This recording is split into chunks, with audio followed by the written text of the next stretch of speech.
Bismillahirrahmanirrahim. Assalamualaikum warahmatullahi wabarakatuh.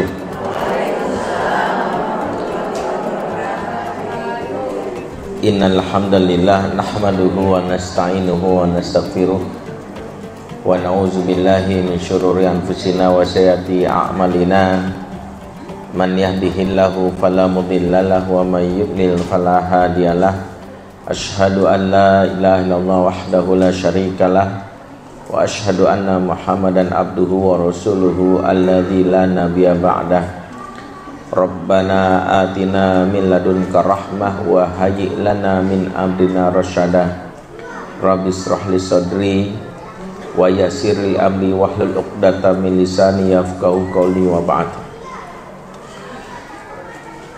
Akhwatal muslimah a'azakumullah jami'an, ibu-ibu jamaah, wali santri, wali siswa dari Sekolah Jakarta Islamic School Kalimalang, dan juga buat para tamu undangan yang hadir di kesempatan pagi hari ini ataupun yang menyimak via online melalui channel YouTube dan channel lainnya.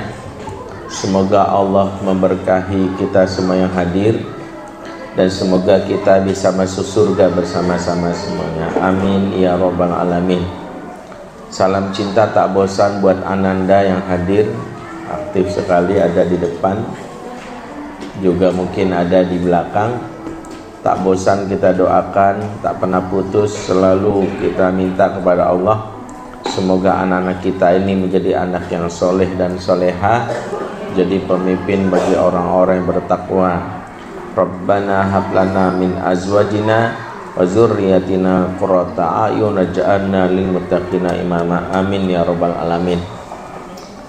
Ibu-ibu imlakan Allah, pertama kali setelah memuji Allah dan berselawat kepada Nabi, saya minta maaf hari ini memang tadi berusaha untuk on time, tapi pagi-pagi saya ada janji dengan salah satu ustadz lari pagi di UI ya, Depok, sekaligus juga persiapan karena beliau berencana mau jadi tim yang dikirim ke Gaza oleh Basnas gitu. Jadi beliau mungkin ingin ngobrol beberapa hal terkait dengan beberapa penanganan anak yang traumatis di sana gitu. Dan itu pun belum tentu kata beliau, karena ini melihat kondisi. Tapi Basnas rencana mengirimkan dana, dan salah satunya ada tim relawan yang dibuka, dan beliau salah satunya yang diminta. Jadi saya bela-belain pagi-pagi habis subuh janjian, qadarullah beliaunya ada acara sedikit terlambat, jadi kami pun akhirnya bincang-bincangnya sedikit telat, jadi baru bisa kemari dan memakan waktu yang lumayan lama dari ibu-ibu yang sudah lama menunggu. Dan kita melanjutkan pembahasan mengenai serial mendidik anak akhir zaman, masih di bab tentang urgensi tauhid dalam pendidikan anak-anak di akhir zaman. Kita sudah bahas bagaimana tauhid atau akidah adalah pondasi yang utama yang menentukan kualitas anak-anak kita di masa depan. Siapa yang tidak memulai dengan tauhid, tidak memulai dengan pondasi yang benar, maka tunggu kapan saat anak itu diuji menjadi bangunan yang rapuh. Bangunan yang rapuh, tinggi menjulang, tak mengokoh, tidak mengakar. Nah, inilah yang kita khawatirkan. Bagaimana kita untuk menumbuhkan tauhid anak-anak kita? Kemarin di pertemuan sebelumnya sudah kita bahas istilah yang lebih tepat, menanam atau menumbuhkan. Nah, menanam tauhid atau menumbuhkan tauhid? Menumbuhkan. Kenapa tidak menanam? Karena sejatinya Allah lah yang sudah menanam di dalam jiwa anak-anak kita. Seluruh manusia memiliki kesadaran bertauhid sejak alam arwah. Sudah diinstal langsung oleh Allah sebagai Rabb bagi segala alam. Dijelaskan di dalam surat Al-A'raf ayat 172. Di saat manusia dikumpulkan di alam arwah, maka Allah bertanya kepada setiap kita, termasuk anak kita, apa kata Allah? Alastu birabbikum, apakah aku ini Tuhanmu? Maka siapapun kita di masa itu menjawab, qalu, mereka semua menjawab, bala syahidna, kami menjadi saksi. Maka ini dah sebagai salah satu penguat dalil bahwa sejatinya tidak ada satupun manusia yang dahulunya tidak bertauhid. Semua bersaksi Allah adalah Rabb, dan itu menjadi sebuah bukti tidak ada satupun dahulu yang tidak bertauhid. Maka anak kita sejatinya punya benih tauhid. Jadi kalau diumpamakan, tauhid itu sudah dimiliki oleh masing-masing manusia. Mengapa mereka menyimpang? Penjelasannya dua. Pertama, disebutkan dalam hadis Muslim, dalam hadis qudsi, yaitu adalah bujuk rayu syaitan. Jadi syaitan membuat manusia itu menyimpang, sehingga benih tauhid itu menjadi rusak oleh syaitan. Yang kedua adalah pola asuh, dan ini yang menjadi tanggung jawab kita. Bagaimana kita mengurusi tanggung jawab kita, jangan sampai menjadi ortu perusak. Kata Nabi, ma min mauludin illa yuladu alal fitrah, tidaklah bayi yang lahir kecuali lahir dalam keadaan fitrah, sudah ditanam, sudah diinstal fitrah tauhid. Maka kata Nabi, fa abawahu yuhawidanihi au yunassiranihi au yumajisanihi, orang tuanya lah yang merusaknya, yang membuat tauhid itu berubah menjadi dia Yahudi, Nasrani atau Majusi. Maka jangan sampai kita menjadi orang tua perusak tauhid, sehingga tugas kita sejatinya benih yang sudah ada dalam jiwa anak kita, tugasnya adalah apa? Tugasnya adalah menumbuhkan seperti pohon yang benihnya itu lama-lama tumbuh subur menjadi pohon yang rindang, pohon yang lebat dan akarnya kuat, seperti firman Allah dalam surat Ibrahim ayat 24, sudah kita bahas. Lantas bagaimana menumbuhkan tauhid? Yang pertama adalah bagaimana menumbuhkan tauhid dengan menyuburkan tumbuhan atau benih tauhid ini dengan yang sesuai dengan kebutuhan, alias apa? Memberikan pupuk dan tanaman, memberikan pupuk dan air yang kita kenal adalah mengenalkan Allah di awal-awal pengasuhan. Makanya kenapa Allah sebagai Rabb kita justru pertama kalilah yang harus dikenalkan di awal-awal pengasuhan. Sebagian besar orang tua mungkin lupa di awal-awal lebih mengenalkan mama, papa, pada harusnya Allah.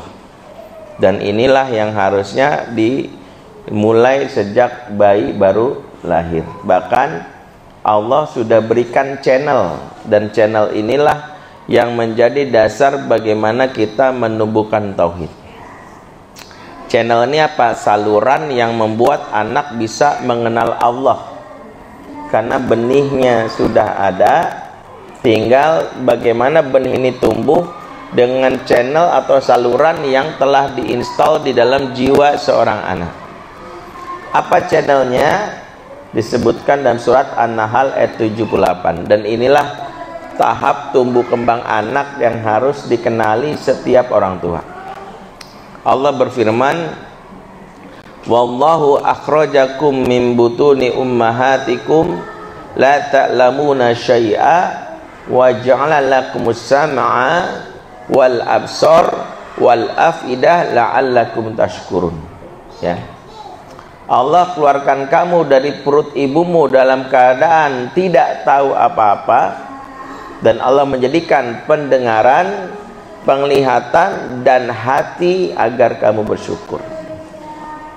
Di dalam Al-Quran selalu diceritakan bahwa 3 organ yang menjadi channel anak-anak mengenal Allah.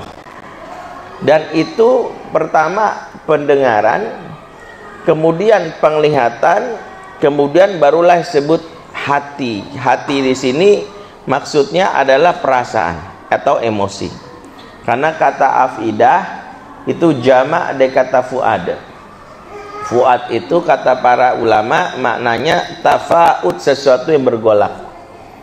Sehingga yang disebut afidah itu emosi atau perasaan, karena dia seperti sesuatu yang bergolak, yang dalam hal ini bergerak. Itu yang disebut emosi. Maka ingat anak-anak, sejak awal channel pertama apa? Pendengaran, penglihatan, atau emosi atau hati. Jadi ini yang pertama. Maka itulah hikmah mengapa bayi ketika baru lahir yang distimulasi adalah pendengarannya. Yang distimulasi apa? Pendengarannya.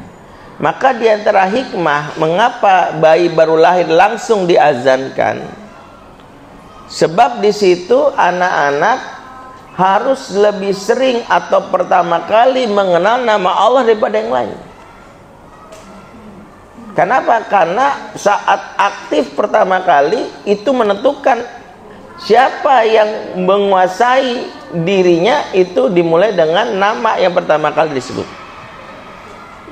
Makanya Allah sebutkan pertama kali pendengaran. Disitulah pertama kali tugas kita, khususnya para laki-laki, sang ayah mengazankan. Disinilah sunnahnya mengazankan. Allahu Akbar, sunnahnya mengazankan. Mungkin ada yang mau mengambil pendapat dari Syekh Al-Albani yang menganggap mengazankan bayi itu bid'ah karena hadisnya dhaif. Ada yang berpendapat seperti itu, ada. Tapi pendapat Syekh Al-Albani ini kalah populer dari pendapat ulama yang lain. Ulama yang lain semisal Ibnul Qayyim Al-Jauziyah, ulama yang dahulu. Kalau Syekh Al-Albani kan baru ulama belakangan, kelahiran tahun 1900-an. Ya, kalau Syekh Ibnul Qayyim abad ke-8 Hijriah, udah ulama belakangan, dan dia mengumpulkan pendapat bahwa sejatinya mengazankan bayi itu sunnah. Mengazankan bayi itu sunnah. Kalau hari ini ada pendapat mengatakan bid'ah, justru pendapat yang tidak populer, tapi kita hargai. Jadi kalau ada yang mengatakan mengazankan bayi itu nggak sunnah Ustadz karena hadisnya dhaif, itu bid'ah, ya udah, saya selalu katakan nggak mau berdebat sama orang yang memiliki pendapat selagi pakai dalil, nggak apa-apa. Jadi kita jangan biasain ribut. Kalau dia bilang ya udah, kalau nggak mau ngazanin nggak apa-apa.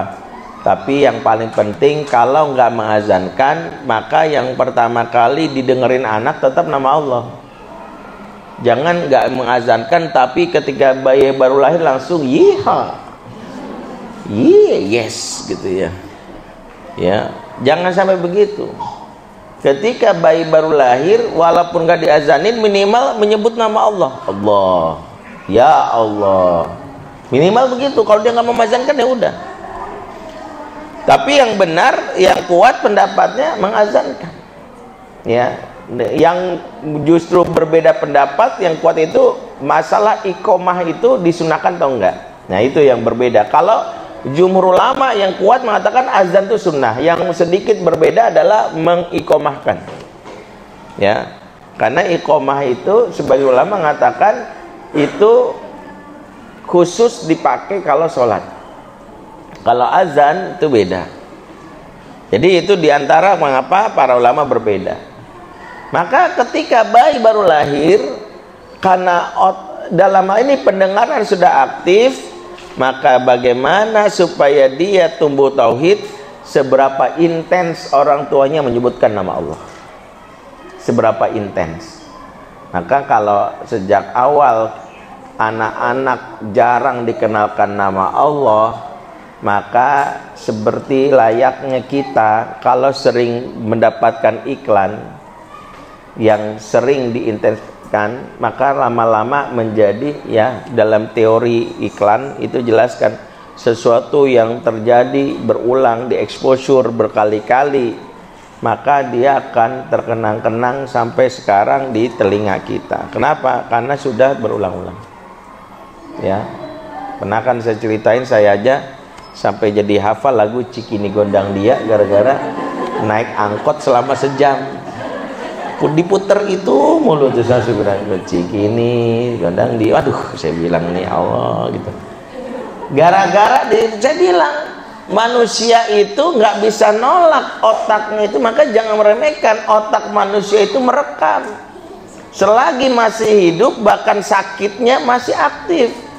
Manusia itu dinyatakan mati kalau otaknya sudah tidak berfungsi, sehingga otak itu nggak mungkin dalam keadaan tidur dia tidak bekerja tetap. Makanya ada ulama yang mengatakan, dan para ahli pun mengatakan, bahkan saat tidur pun jangan lupa mengatakan kalimat tauhid, termasuk kepada bayi, la ilaha illallah, seperti itu. Alhamdulillah, sebut nama Allah, ya Allah, Allah. Maka anak-anak punya kemampuan merekam di otaknya. Sebagian mengatakan satu hari bayi itu bisa merekam 5.000 kosakata. Maka sejauh mana kosakata itu ada nama Allah di dalamnya. Kalau dalam sehari kita tidak menyebutkan nama Allah di dalamnya, maka itu pula yang membuat anak-anak tidak tumbuh nilai tauhidnya, karena Allah tidak diperdengarkan. Maka sering-seringlah mengenalkan channel Allah lewat apa? Lewat yang namanya pendengaran. Makanya disinilah dianjurkannya ibu-ibu banyak ngomong saat bayi baru lahir. Dan ngomong yang dimaksud bukan sembarang ngomong, karena nanti di bab tentang beberapa pertemuan berikutnya kan kita akan bahas tentang di antara pondasi mengasuh anak akhir zaman adalah takliful qulub, ikatan hati atau emotional bonding. Emotional bonding itu juga dalilnya pakai firman Allah tadi surat An-Nahl 78, bahwa biar bagaimana bayi itu butuh stimulasi pendengaran, di mana wasilahnya lewat lisan ibunya yang menyusui. Di sini juga dianjurkan ibu ngomong supaya suara ibu menjadi familiar sound, sehingga ibu-ibu di umur saat menyusui jangan, maaf ya, jangan vakum, jangan diam. Atau ada ibu-ibu yang nyusuin sambil ya balas chat WA, ya udah belum, cepetan gitu, udah gitu, nggak boleh. Jadi anaknya disusui tapi dianya sibuk online gitu, nggak boleh.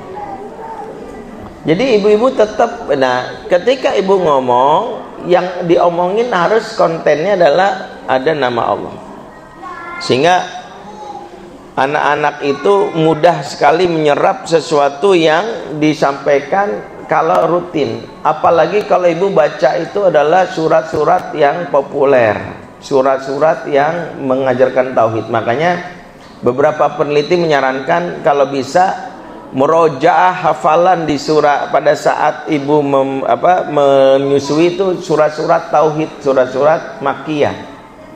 Qul huwallahu ahad, Allahu somad, itu boleh. Walaupun secara umum semua surat pun boleh. Secara umum semua surat boleh. Ya, tapi kalau mau mulai dari surat-surat yang berisi nilai-nilai tauhid. Tapi secara umum semua surat boleh. Ya, kecuali surat tagihan dari PLN jangan dibacain. Surat ayat dalam Quran semua boleh. Makanya ada kisah di Aljazair, ya, pernah saya ceritakan kalau nggak salah, Abdurrahman Farih, pernah dengar? Anak ajaib asal Aljazair yang hafal Quran umur 3 tahun. Benar-benar hafal Quran. Ibunya bukan ustazah, bapaknya juga bukan seorang ustaz, tapi mereka menjalankan peran pengasuhan yang luar biasa. Pertama, sang ibu lagi hamil, tidak ada kegiatan lain kecuali tilawah dan menonton channel Al-Quran di TV. Jadi ibunya itu sampai bisa khatam selama 20 kali selama hamil. 2 kali, berarti hamil itu dari hamil 9 bulan. Kira-kira kalau khatam berarti setiap bulan itu mungkin 3 kali atau 2 kali. Yang kedua, ibunya itu nonton tontonannya itu adalah yang disebut ya channel-channel Quran. Jadi dia nggak dengerin yang lain. Sang ayah setiap pulang kerja, bapaknya kalau disebutkan di beberapa tulisan tuh PNS di sana ya, pegawai pemerintahan di sana. Nah, bapaknya itu kalau pulang itu selalu menyetor bacaannya di depan perut istrinya, jadi disentuh. Dan memang dianjurkan para ahli kalau istri hamil itu skin to skin, kulit dengan kulit bersentuhan, sehingga anak merasakan bagaimana stimulasi lagi dari dalam perut dari sentuhan dari ayahnya. Dan suara ayah lebih mudah didengar dibandingkan suara ibu, karena gelombang suara ayah itu lebih rendah, agak ngebas sesuai dengan kondisi otak bayi yang mencerna dibandingkan suara ibu yang lebih meninggi. Ya, lubang ibu lebih meninggi ya. Agak-agak sopran gitu ya.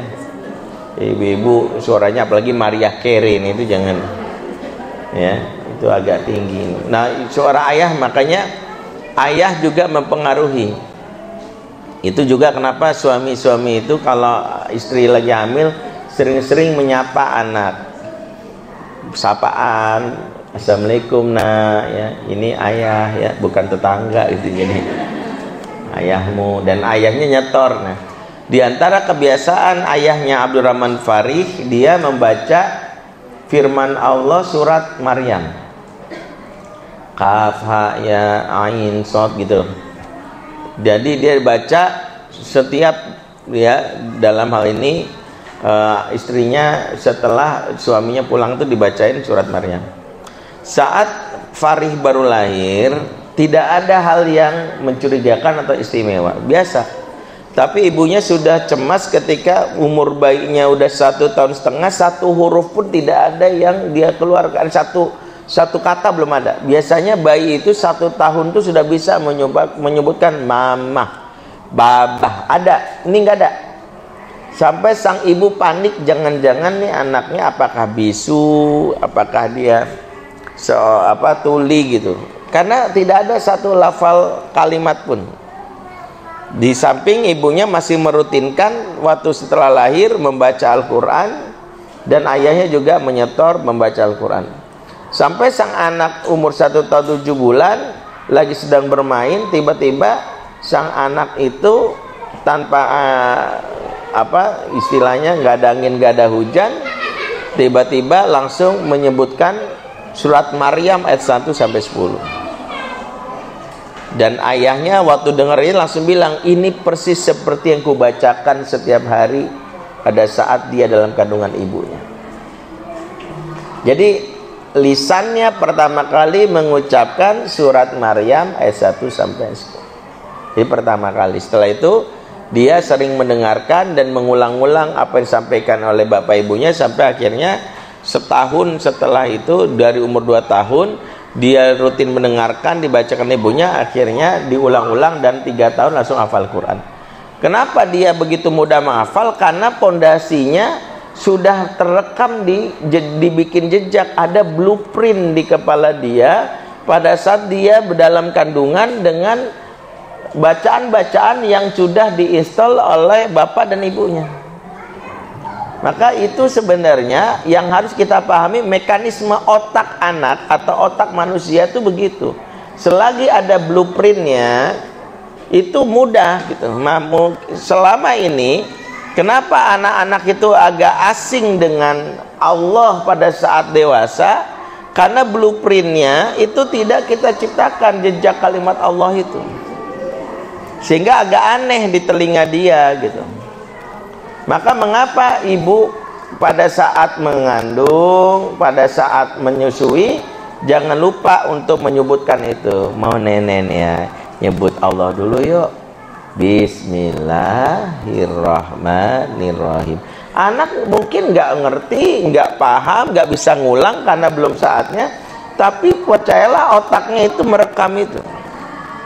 Saat dia sudah mengisap susu dari payudara ibunya, jangan lupa bilang alhamdulillah adik akan tumbuh besar. Nah, ibu boleh bersolawat atau berdoa, ya Allah jadikanlah anakku anak yang soleh, anak yang soleh. Begitu. Kalau ibu rutin saja, Masya Allah, Allah dengan exposure yang sering diberikan kepada telinganya, tidak lagi aneh dan asing di telinganya. Maka itu yang akan membuat saat azan berkumandang, karena sudah sering dengar azan dari bapaknya, maka saat azan subuh, Allahu Akbar, Allahu Akbar, spontanitas metabolisme tubuhnya akan mudah bergerak. Makanya disitulah kenapa ada anak-anak yang justru mudah sekali bangun saat azan berkumandang. Tahu kenapa? Karena azan adalah familiar sound yang pertama kali dia dengar di awal-awal dalam kandungan, termasuk saat baru lahir dan saat menyusui. Nama Allah sudah sering. Nah, inilah diantara kebiasaan yang dilakukan oleh muslimah di Palestina. Jadi beberapa kawan-kawan yang sudah pernah ke sana menyebutkan rahasia emak-emak di sana, bagaimana anak-anaknya begitu kuat, luar biasa. Maka saya bilang, Palestina ini adalah prototipe generasi yang diciptakan oleh Allah hari ini sebagai pelajaran buat kita. Beginilah cara mendidik generasi Islam. Buktinya apa? Mereka generasi yang disebutkan sebagaimana generasi sahabat, nahnu qaumun nuhibbul mauta kama tuhibbul hayah. Kami adalah kaum yang lebih mencintai kematian karena berujung kepada syahid, sementara kalian mencintai sebagaimana kalian mencintai kehidupan. Karena diantara kelemahan pendidikan hari ini, anak-anak yang cinta dunia takut mati.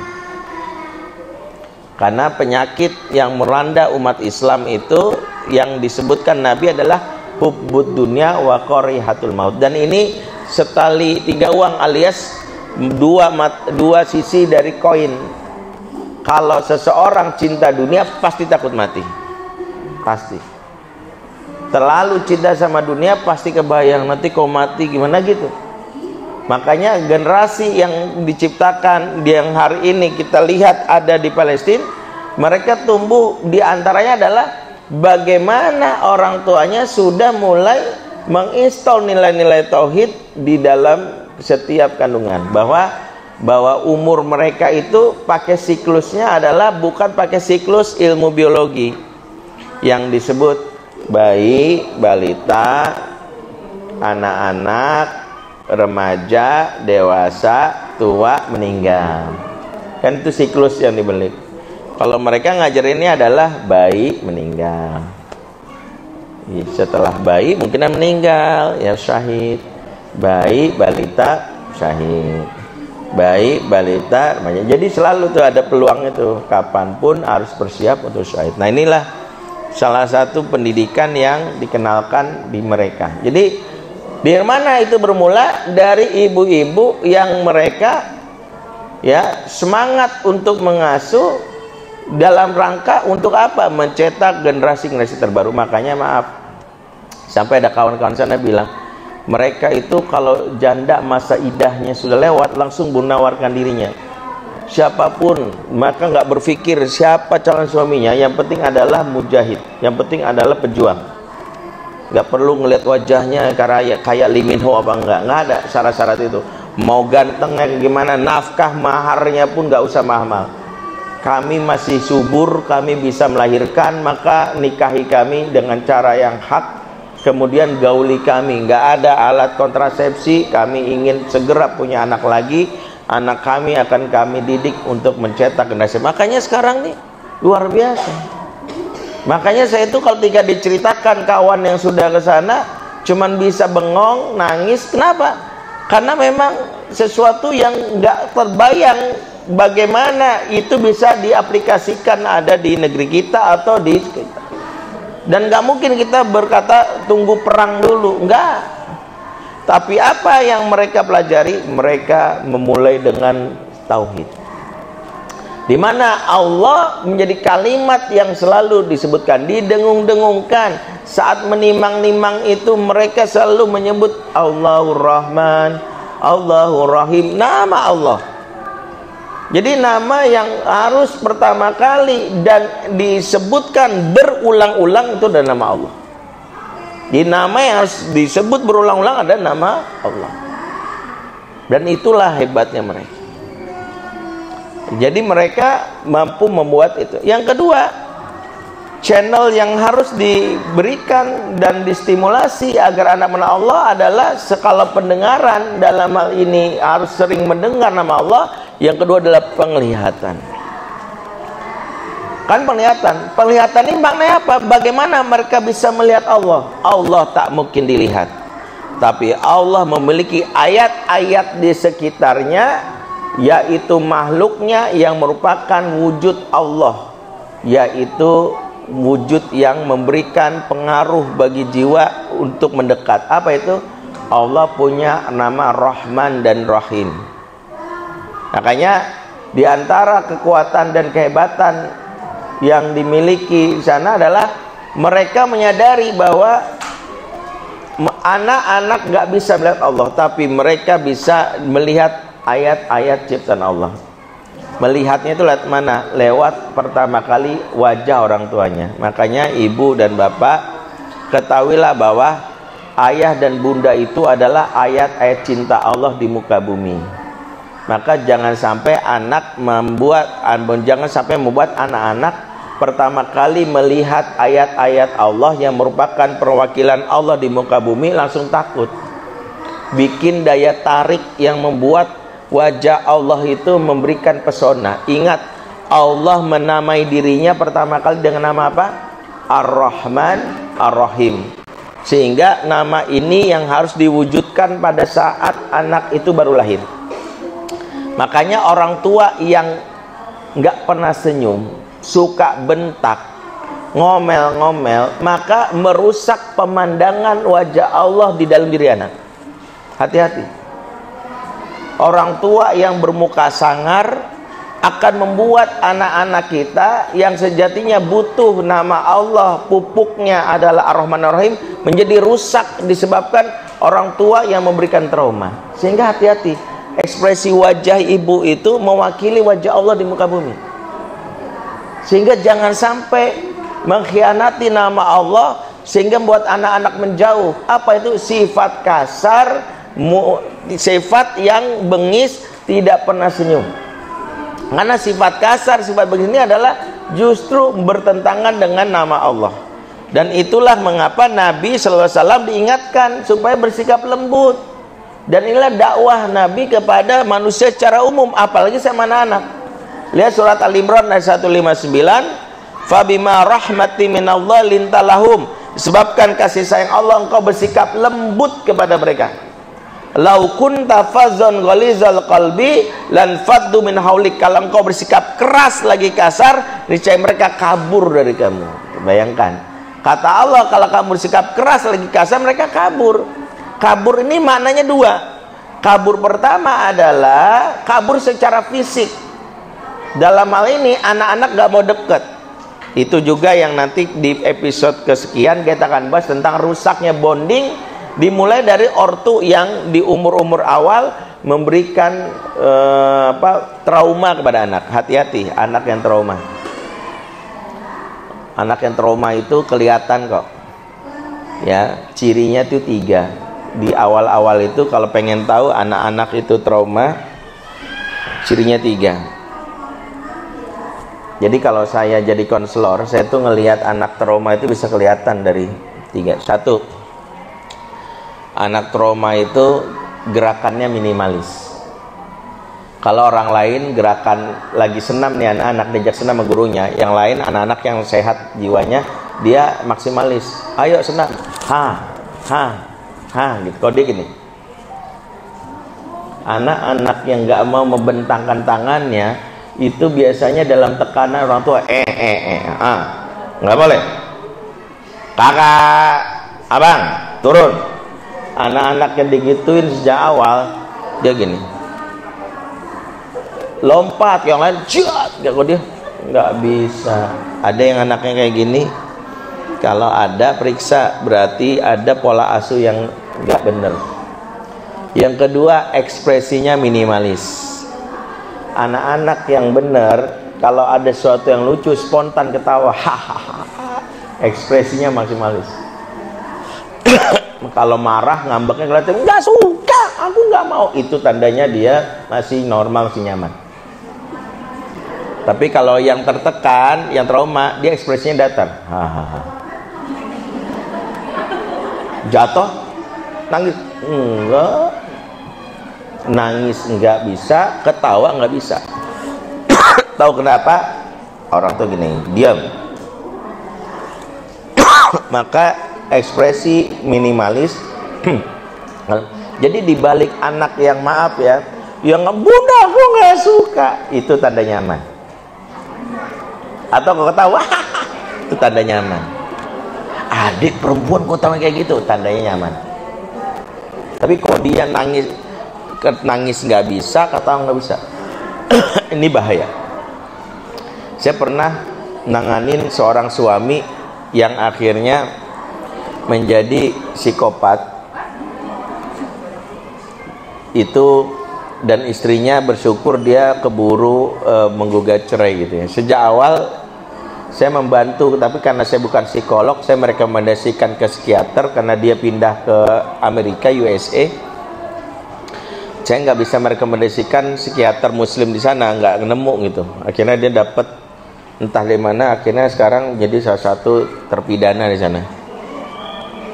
Dia itu sejak pernikahan, karena saya terlibat dalam prosesnya itu, dia menyadari dia seorang aktivis. Tapi yang menariknya adalah yang membuat ciri psikopat itu kan nggak kenal perasaan orang. Istrinya nangis itu dia biasa aja, jangan banget sih kamu, gitu aja nangis kamu, kayak gitu. Itu sampai kalau udah marah dia bisa liar, istrinya digampar bek, dan dia bisa nyantai tuh nerima tamu, halo gitu. Padahal istrinya habis digebukin di belakang, dan istrinya cuman bisa WA saya minta tolong help gitu. Akhirnya pada saat saya ngomong, saya udah tahu nih saya menghadapkan dengan orang gitu.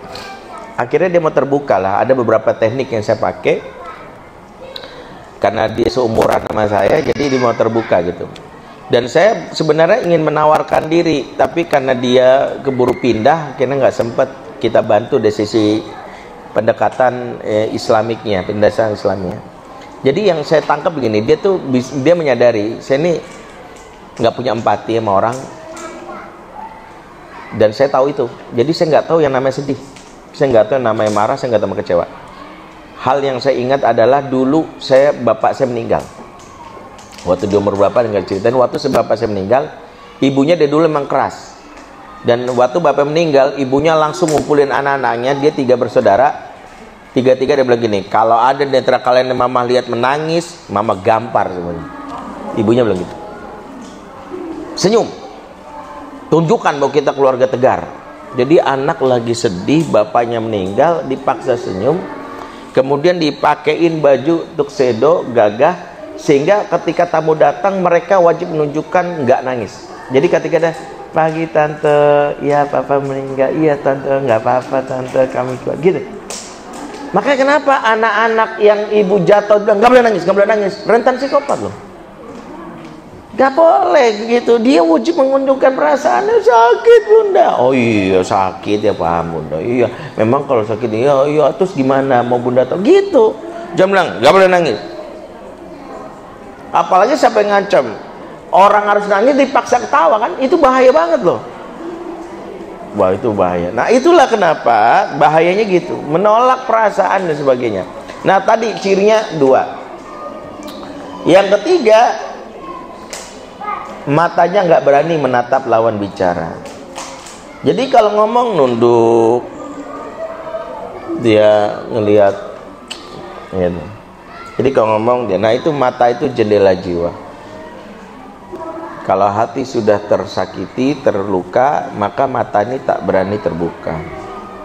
3 ciri ini saja sudah cukup, walaupun ada beberapa indikasi lain ya. Tapi yang ingin saya sampaikan adalah anak-anak melihat pertama kali Allah bukan dengan Allah dalam wujud aslinya, karena kita pun nggak bisa, tapi lewat keindahannya, lewat ortu yang tersenyum, ortu yang selalu dalam keadaan capek pun iya, bahkan menyusui adek ya mah gitu, iya, terus bunda maunya gimana, tetap paksain, karena disitulah dia akan mendapatkan Allah Ar-Rahman. Makanya kenapa anak melihat itu lewat sikap kita, sehingga hal yang membuat anak itu rusak nilai tauhid itu karena ortu yang mengenalkan Allah dengan cara yang salah. Pernah saya contohkan apa? Di antara yang merusak tauhid, ortu yang lebih sering menakut-nakuti daripada memberi kabar gembira. Misalnya masuk neraka loh. Kan banyak anak-anak itu kan kata Nabi sunnahnya apa? Basyiru wala tunafiru. Beri kabar gembira, jangan bikin takut, jangan bikin kabur. Makanya Nabi itu kan kalau berdakwah itu selalu dengan kabar gembira kan. Hadisnya sahih, la taghdab walakal, jangan marah untukmu surga. Nabi nggak bilang in ghadab walakan nar, kamu marah neraka loh. Kita kan sering neraka lebih sering disebut. Rusaknya tauhid menyebut nama Allah justru di saat yang anak malah makin melabel Allah tuh galak. Betapa banyak orang tuh nyebut Allah pas marah doang. Ya Allah, Masya Allah, Astagfirullah kakak, ya Allah tuh.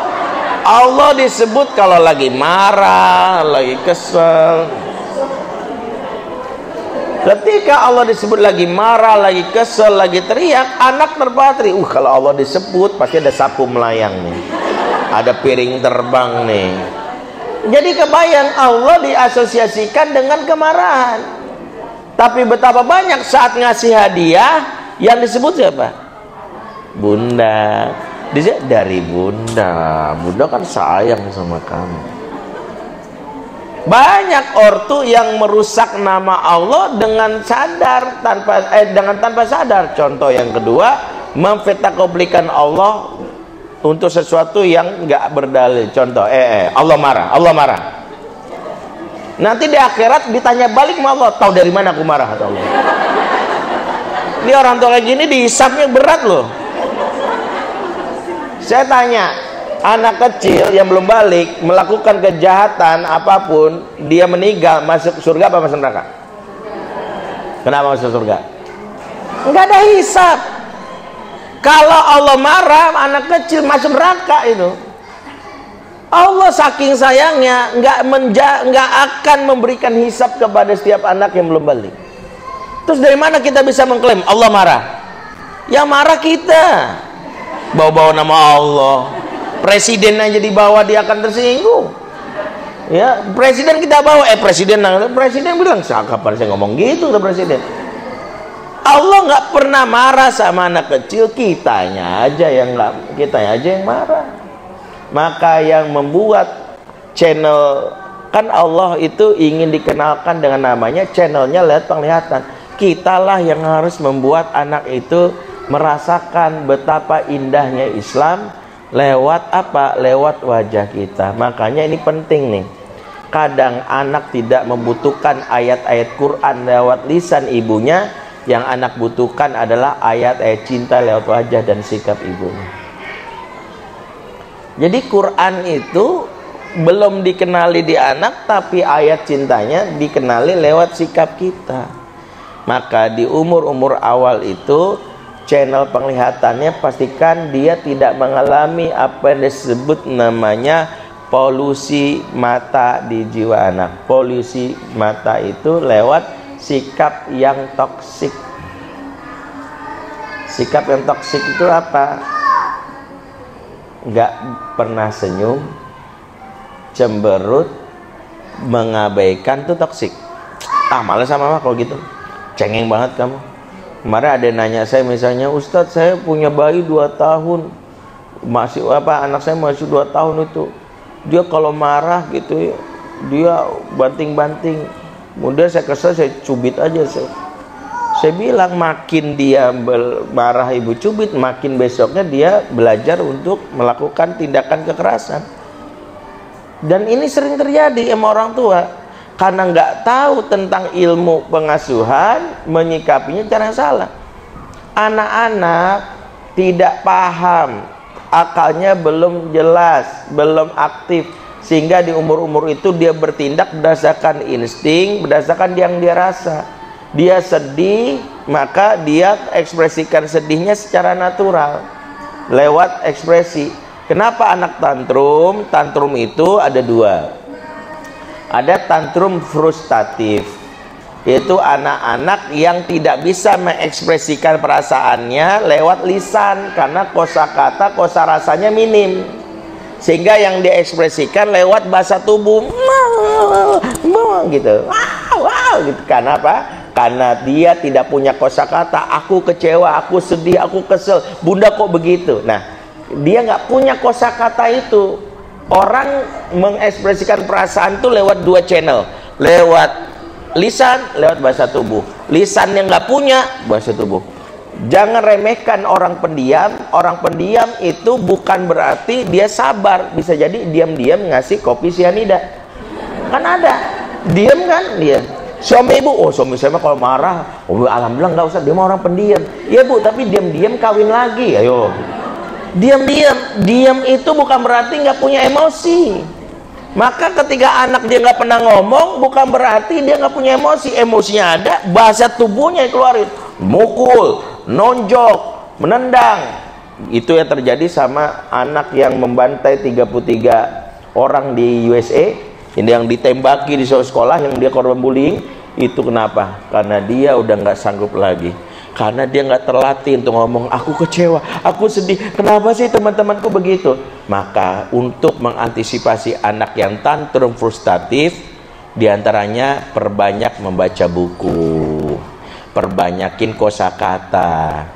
Misalnya permainan ABCD 5 dasar, ABCDD, dendam, dongkol, apalagi saya selalu main gitu. Saya melatih anak saya mengenali perasaan lewat itu.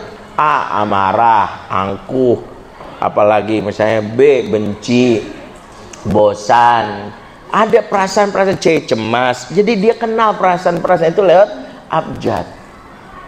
Apa aja bisa kita mainkan, intinya dia tahu. Atau bacakan buku, kan ada buku-buku yang di Gramedia itu orang mengenal perasaan, ya.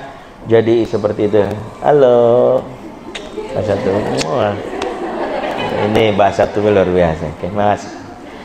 Jadi yang kedua, tantrum frustratif itu ada tantrum manipulatif. Tantrum frustratif itu apa?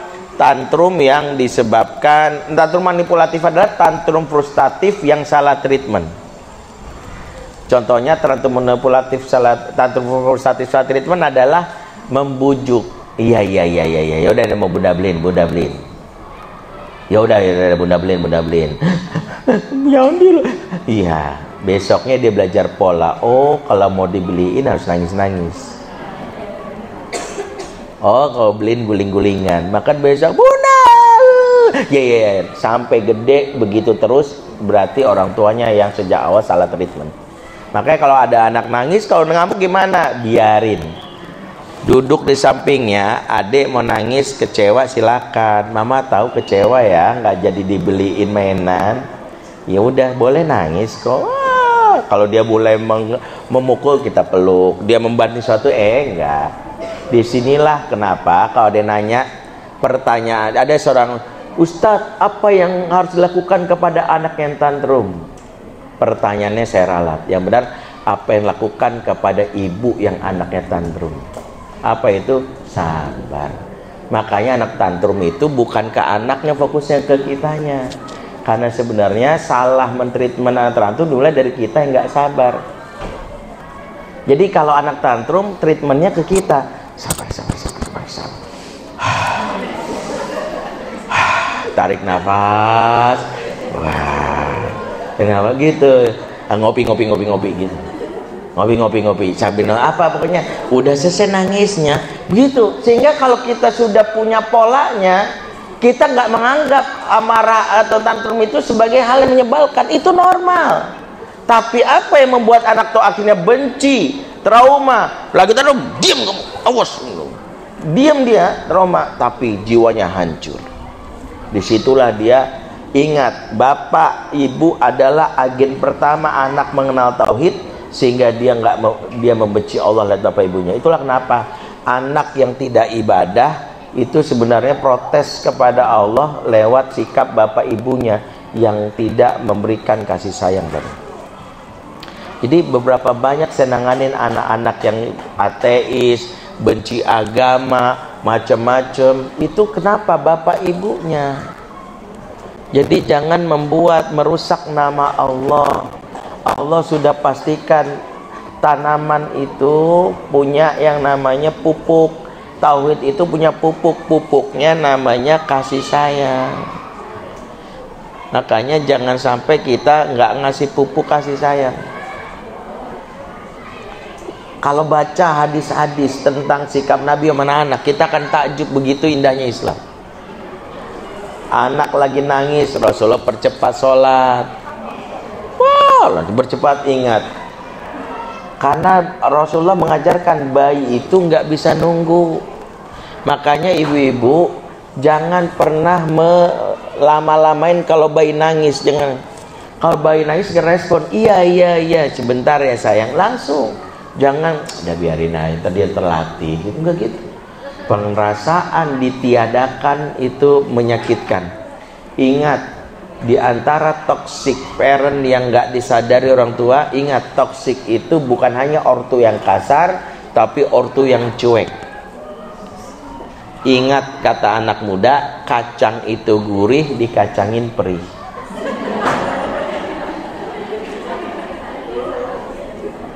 Ibu nangis-nangis, suami nggak perhatiin, nah biarin aja. Perasaannya gimana? Makanya kalau anak nangis, tantrum, kita nggak boleh meninggalkan, kecuali kita emang nggak sanggup.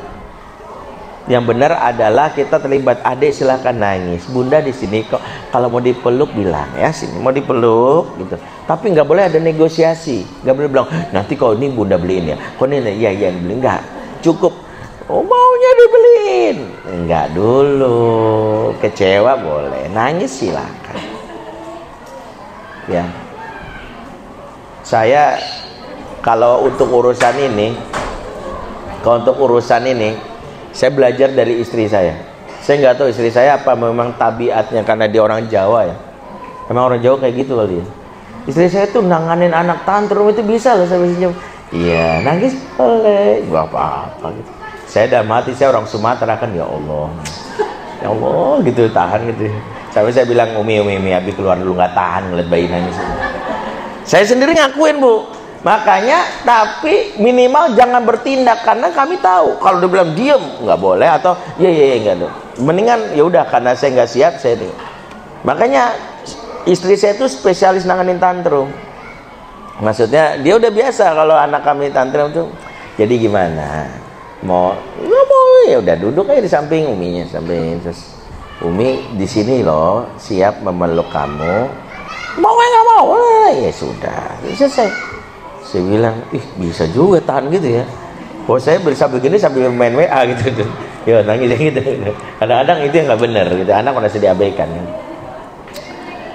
Jadi pertama penglihatan. Yang ketiga adalah afidah.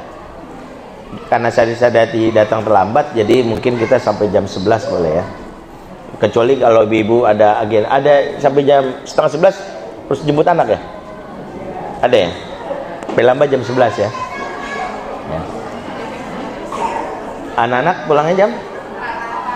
Setengah 4? Loh ibu nungguin sampai setengah 4? Hah? Oh iya, tapi kan deket ya. Apalagi deket ya, udah nggak apa-apa ya. Baik, ya nggak mungkin juga saya sampai setengah 4 ini. Oke. Yang ketiga channelnya adalah afidah, perasaan.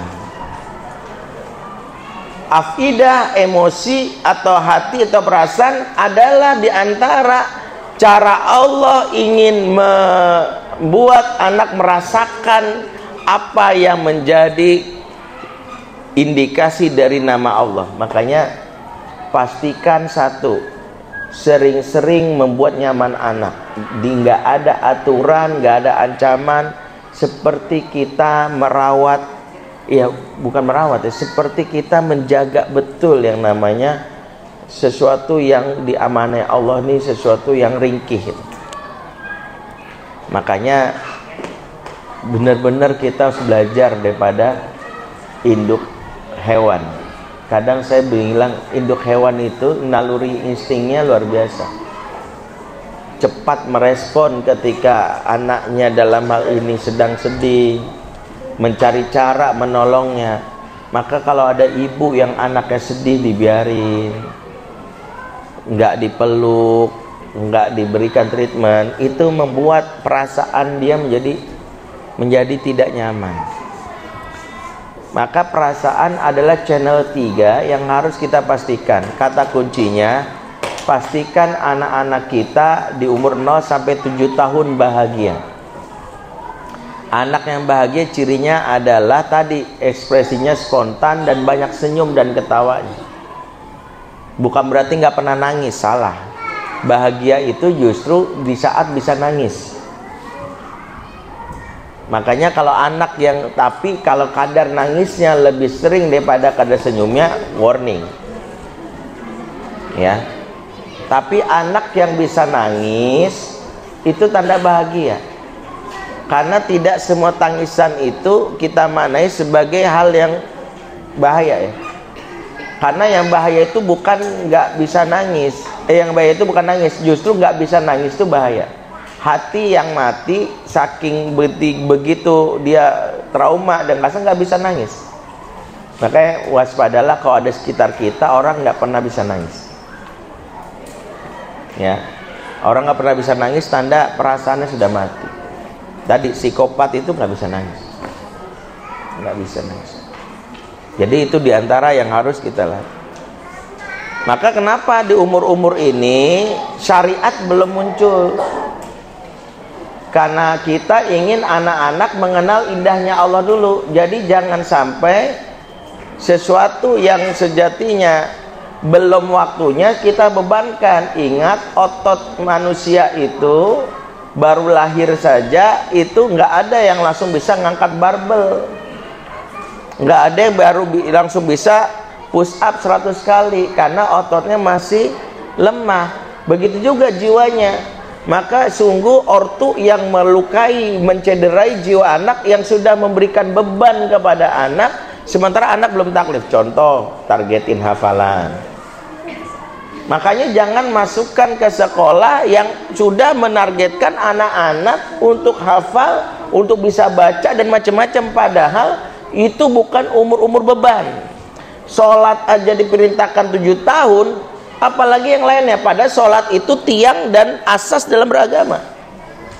Maka sungguh lucu kalau anak itu Allah Rasulullah perintahkan 7 tahun, tapi 5 tahun sudah ada mewajibkan hafal sekian surat. Harus bisa ini, bisa ini. Nggak ada kata bisa di umur ini, yang ada suka. Wajib anak itu suka. Jadi menumbuhkan tauhid membuat anak suka. Makanya inilah jawaban bagi sebagian orang yang bertanya, kenapa anak-anak, perhatiin nggak, anak-anak muslimah Palestina, anak-anak nggak pakai jilbab? Tahu nggak? Ada yang nanya nggak, kenapa sih kau saya lihat anak-anak di Palestina yang perempuan yang masih bocah nggak pakai jilbab ya? Karena mereka memang menyadari bahwa belum diwajibkan, paling dianjurkan. Yang nggak mau nggak masalah, nggak kayak kita gerudeng, bukan anak mama pakai, bukan anak mama pakai, nggak begitu. Karena mereka mendapatkan haknya. Kalau Allah saja tidak wajibkan, jangan kita wajibin. Dan tahukah ketika mereka sudah balik, mereka sudah tahu semua muslimah di Palestina, anak-anaknya ketika sudah haid, mereka langsung sadar, hari ini sudah menjadi seorang, sudah, jadi ototnya sudah siap, sudah mulai berjilbab, sudah mulai menjalankan perannya, sudah mulai hafal Quran. Jadi stepnya itu dalam Islam itu diajarkan sesuai dengan umurnya. Jadi bukan konsepnya lebih cepat lebih baik, tapi kata para ulama adalah apa? Likulli amalin waktuha wa likulli waktin amaluha. Setiap amal itu ada waktu-waktunya, setiap waktu ada masa amalannya. Itu kata para ulama. Jadi bukan prinsipnya lebih cepat lebih baik. Prinsipnya kalau umurnya 0 sampai 7 tahun apa Ustadz? Bikin dia merasa bahagia. Makanya orang tua kalau mengenalkan agama cukup mengenalkan saja, enggak perlu diwajibkan. Ayah mau sholat, mau ikut, nggak mau, ya sudah. Nanti pulangnya padahal mau ayah beliin es krim, mau, ya udah, ayo. Jadi begitu dulu. Bunda mau kajian, mau ikut nggak? Nanti kan pulangnya mau. Terus dia buka jilbabnya, nggak apa-apa. Adek mau pakai nggak? Kan mau kajian, yang lain pada pakai. Nggak mau, gerah, ya sudah. Kalau kita konsisten aja dengan yang kayak gitu, sebenarnya kita sudah membuat tanaman tauhidnya tumbuh. Indahnya Islam itu terasa. Makanya kalau ada anak yang soleh di masa kecil, di masa dewasanya, justru dia berkebalikannya. Karena yang kita tumbuhkan itu, jangan-jangan yang kita beri bukan pupuk, tapi toksik. Saya pernah ditanya, Ustadz, kenapa ya anak-anak kami, waktu itu saya ngisi kajian di Eropa, terus ada yang nanya salah satu jamaah, anak-anak kami ini Ustadz, waktu kecilnya kami didik secara Islami Ustadz, tapi mereka ketika udah dewasa ada yang pacaran, ada yang sampai seks bebas, ada yang buka jilbabnya, ada yang murtad, ada yang ateis. Bingung kami Ustaz, padahal dari kecil kami didik secara Islami gitu. Saya waktu ditanya itu, saya langsung berpikir gitu, masa iya sih dididik secara Islami pasti begini? Karena bagi saya Islami itu sesuatu yang jaminan mutu gitu. Benar, saya tanya balik, yang dimaksud mendidik Islami itu gimana Bu? Ya kami ajarkan anak kami sholat, puasa, baca Quran, jilbab. Oh, caranya gimana? Saya tanya. Ya pokoknya kami ajarkan. Ya caranya gimana? Saya tanya. Terus dia diam kan. Gini aja deh Bu, saya tanya ke ibu dan ibu-ibu yang lainnya, cukup jawab pernah, sering atau nggak pernah. Oke, ibu pernah ngebentak anak nggak? Terus dia bilang, pernah Ustaz. Pernah apa sering? Sering Ustaz. Oke. Ibu pernah berteriak-teriak di depan anak? Sering. Itu bagus tuh kalau enggak. Yang ketiga, ibu pernah ya muka cemberut di depan anak? Sering.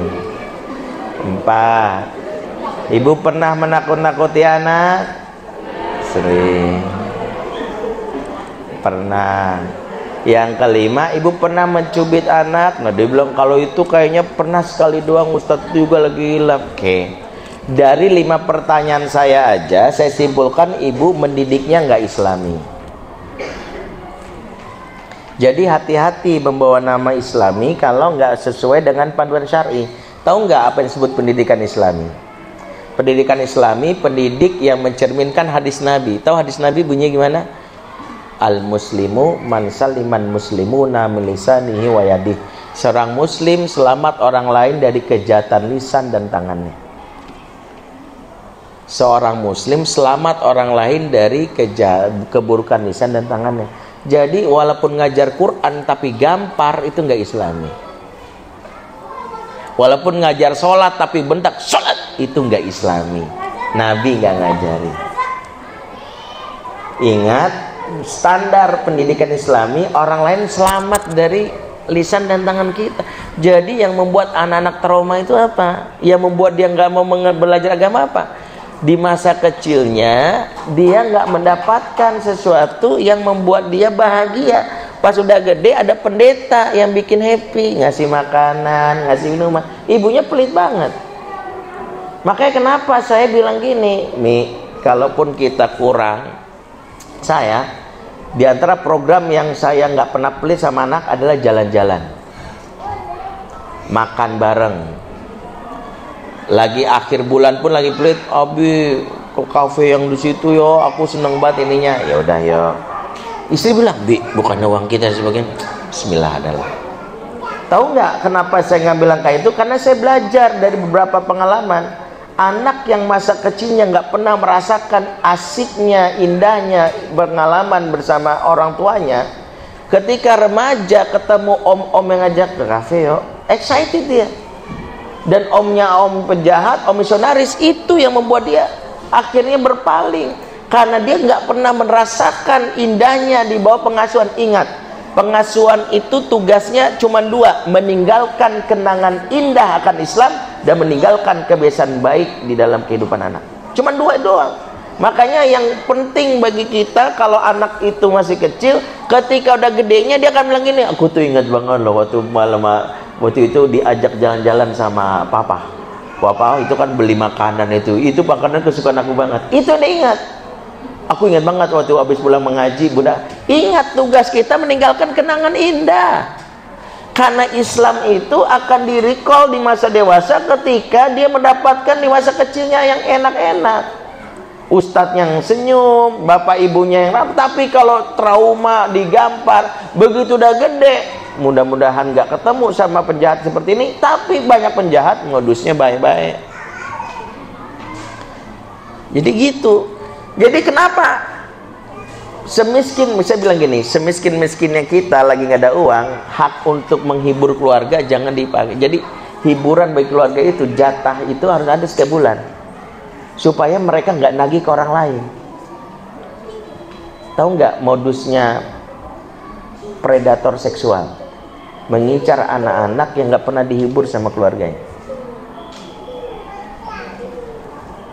Saya itu konselor bagi beberapa anak korban predator, korban pelecehan. Modusnya apa? Menghibur. Ibu habis ini googling, namanya Kang Emon di Sukabumi. Predator 56 anak laki-laki disodomi. Nanti cari beritanya Kang Emon Sukabumi Predator, itu ada tahun 2016. Kenapa saya ingat? Karena saya termasuk tim yang diminta untuk membantu rehabilitasi anak-anak sana. Yang bikin kita nyesek, anak-anak ini, korban ini ditanya gini, menurut kamu Kang Emon gimana? Kang Emon baik, dia itu suka nraktir kita. Kenapa sih harus dipenjara? Kita kan cuma maaf ya bahasa dia, ditoel-toel doang bagian ini kita, burungnya. Kenapa sih kita sendiri nggak apa-apa tuh?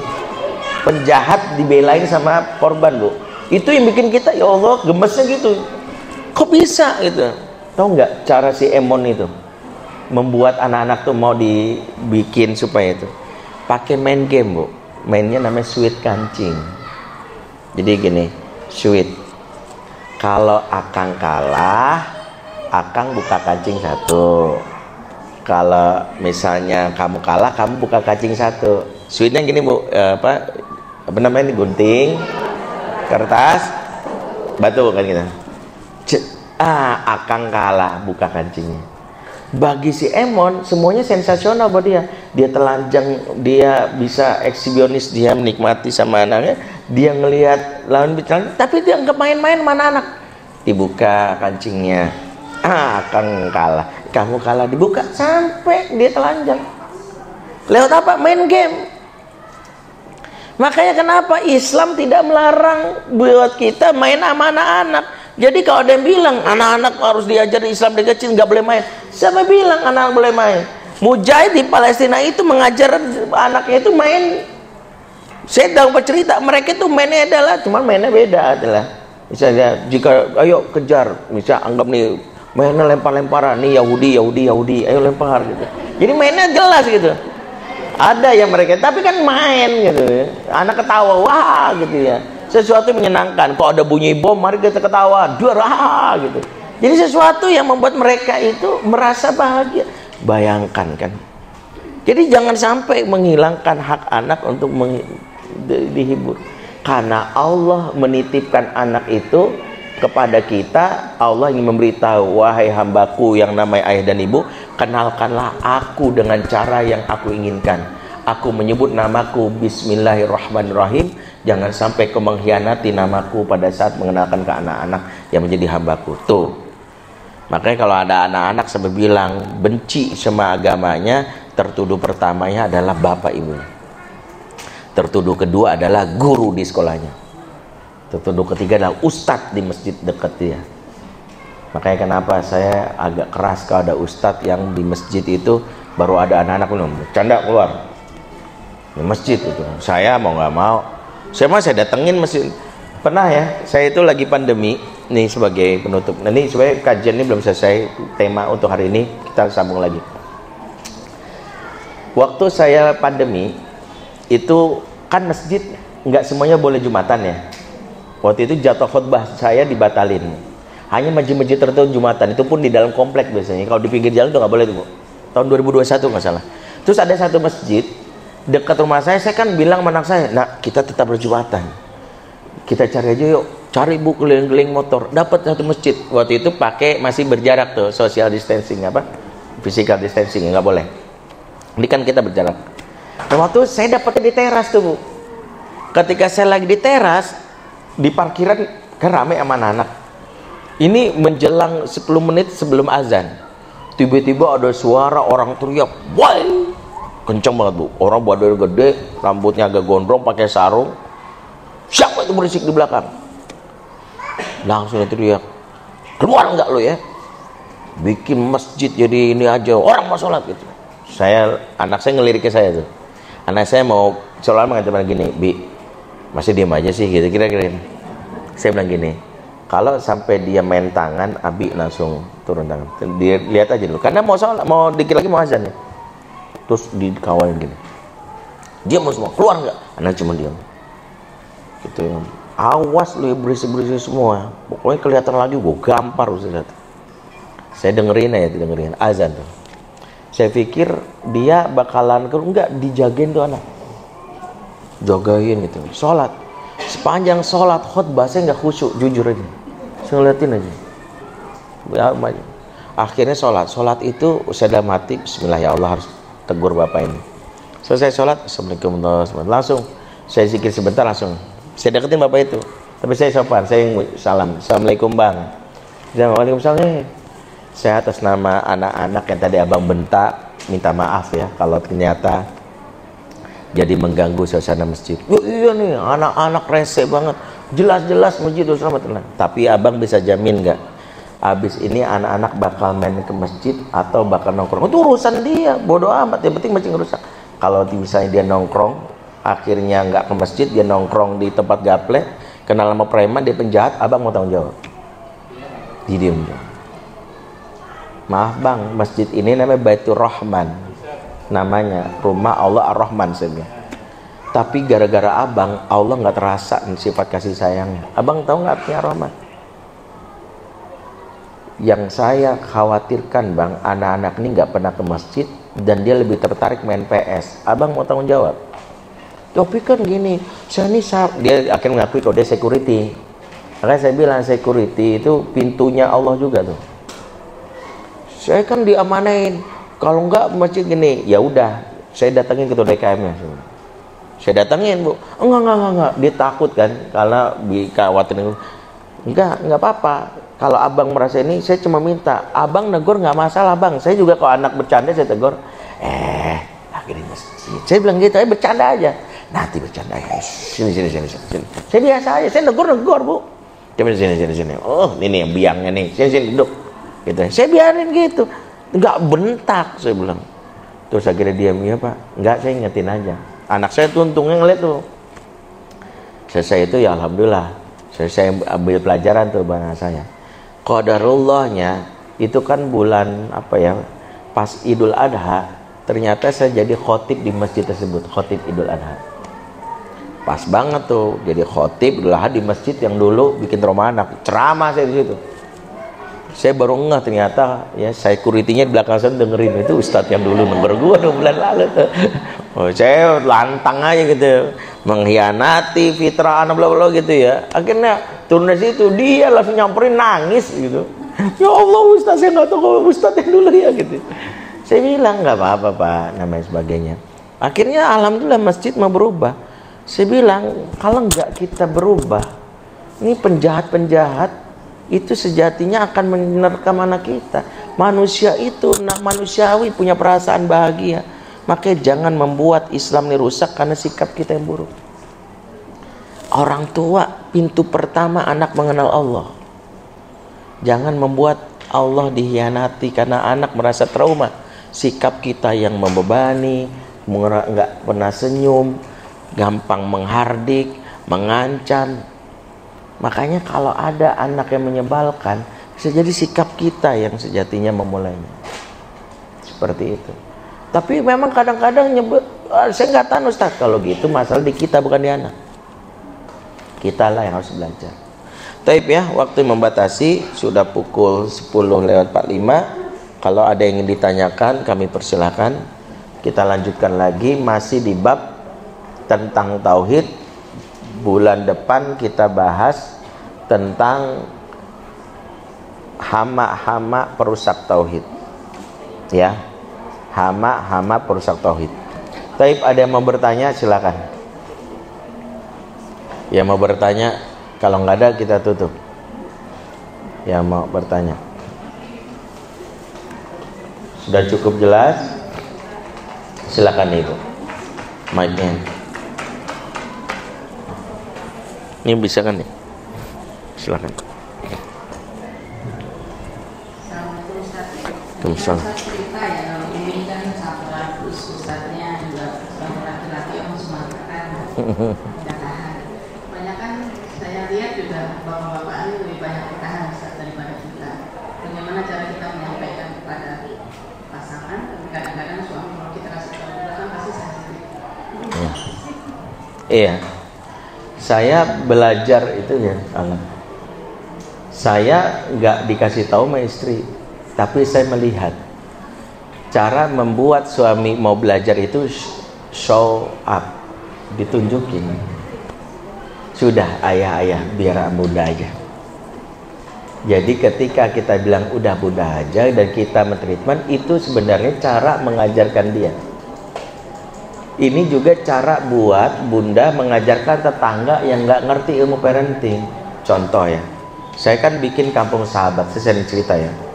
Itu cara saya untuk juga mentreatment tetangga yang nggak kenal akses parenting. Misalnya ada anaknya nangis, diem dan sebagainya. Akhirnya saya deketin, Dirga, Dirga kemarin masih ingat kita main apa? Gitu. Sini sama aku. Terus saya tatap matanya, saya pegang usuk punggungnya, sedih ya. Tuh, mama tadi bicara apa? Mama bilang begini, habis nih dia begini. Jadi mamanya itu manggil saya Abi juga. Dia gini, ya dengerin dulu Dirganya ya, udah gitu. Mama maksudnya baik, ya. Ya mah ya, gitu. Saya bilang sama ibunya. Jadi sebenarnya saya sedang menunjukkan begini, tenang kan gitu. Jadi dia tahu, kalau sama Abi dia mau. Mas saya nggak mau, bukan masalahnya mau nggak mau, saya juga punya barrier kalau dalam situasi yang lain gitu. Tapi sebenarnya cara paling mudah membuat orang lain itu dinasihati bukan gini, nih kamu tuh nggak boleh begini, bukan. Misalnya anak lagi nangis tantrum, misalnya caranya kita aja, udah, saya aja nanganin, duduk sebentar, udah mau nangis di sini aja, saya gitu. Jadi bukan diceramahin, apalagi didengerin. Rekaman Ustaz Bendi kan ada cerita mana-mana, jangan nih Pak dengerin Pak gitu ya. Ada 2 jam nih Bapak ini dilempar rekamannya, nggak usah. Ya, yang penting ditunjukkan. Sambil yang paling bisa kita lakukan pelan-pelan mengajak suami mau ikut kajian parenting. Perubahan paling utama dari pasangan kita dalam berperilaku adalah dengan mengikutkan dia kepada kajian yang dia itu. Maka siapapun ibu-ibu di sini selalu saya bilang targetkan yang punya masalah dengan pasangan, targetnya nggak usah muluk-muluk. Cukup pasangan mau duduk bareng kajian. Kalau sekarang kajiannya weekdays, cari kajian yang weekend. Kalau kajian yang offline yang nggak bisa, kajian online, gitu aja. Jadi targetkan itu. Jadi masalahnya adalah ibu-ibu mentargetkannya terlalu berlebihan. Saya pengen suami saya begini. Semua itu akan diperoleh kalau suami itu ikut kajian rutin. Makanya kemarin sudah saya sampaikan, kalau suami sudah sampai kepada titik baiknya, ibu-ibu jangan gagal fokus. Kadang kan banyak suami yang ada titik baiknya, tiba-tiba, Bunda, barakallahu fi umrik ya, ulang tahun ya, maafin ya aku sebagai suami, sebagai ayah dari anak-anak gak baik gitu kan dia gitu. Bunda mau hadiah apa? Nah kalau kita taruh hadiah itu jangan langsung, aku mau ke Kapadokia, it's my dream. Jangan. Kamu bisa nggak sih beli rumah lagi satu di Pondok Indah, aku seneng banget tuh, atau villa di Sanctuary atau di ini. Jangan. Kita itu kalau kita begini nggak boleh. Yang kita mau apa? Serius mau ngasih aku hadiah, iya. Hadiah aku, boleh nggak kamu rutin sama aku ikut kajian parenting? Kalau kita hadiahnya minta ini, kita dapetin yang lainnya.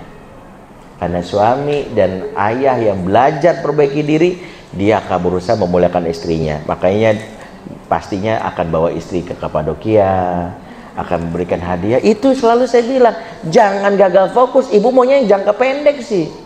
Suami jarang-jarang Ustaz, soalnya jarang-jarang dia tiba-tiba nanyain hadiah. Mumpung, ya udah. Jadi mumpungnya langsung, ya udah ATM kamu mana gitu.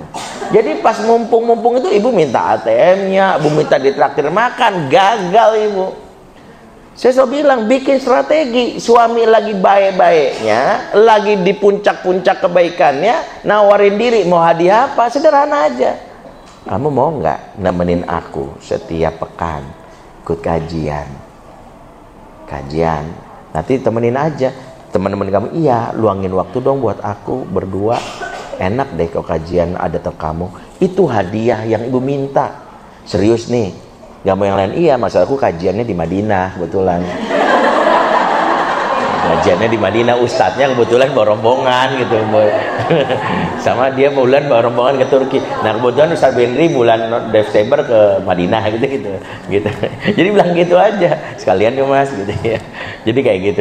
Jadi intinya ikut kajian. Iya. Jadi treatmentnya itu. Jadi fokusnya di situ bu. Jangan fokus ke yang lain.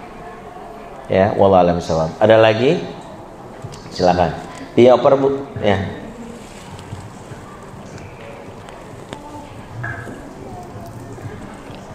Bismillahirrahmanirrahim. Assalamualaikum warahmatullahi wabarakatuh. Waalaikumsalam. Ustaz, ini ada kesalahan dalam mendidik pada anak saya sendiri. Karena anak saya kan kalau ditanya, Umi habis kakak TK, kakak apa SD, habis itu SMP, gitu kan, dan seterusnya gitu kan. Sedangkan dari Ustaz bilang di anak-anak itu ada sengaja setelah bayi meninggal, SD nanti meninggal gitu kan. Nah, bagaimana cara menyampaikan kepada anak saya sendiri kalau masih sudah meninggal akan mati gitu Pak Ustaz? Gimana kalau misalnya anak saya duluan ataupun saya pribadi duluan, saya harus bicaranya seperti apa? Iya. Ya baik. Proses anak mengenal kematian itu sesuatu yang bisa dilakukan dalam dua hal. Satu, namanya rekayasa momen. Yang kedua, merebut momen.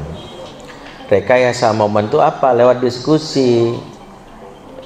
Misalnya kita bilang, adek tahu nggak kalau umur manusia dijatahi paling lama berapa? Ada 100, iya. Ada yang nih. Tapi ada juga yang jatahi, ada yang setahun baru lahir. Kamu pernah tahu kan, misalnya kalau ada contoh tetangga, kita bilang, itu baru bayi meninggal.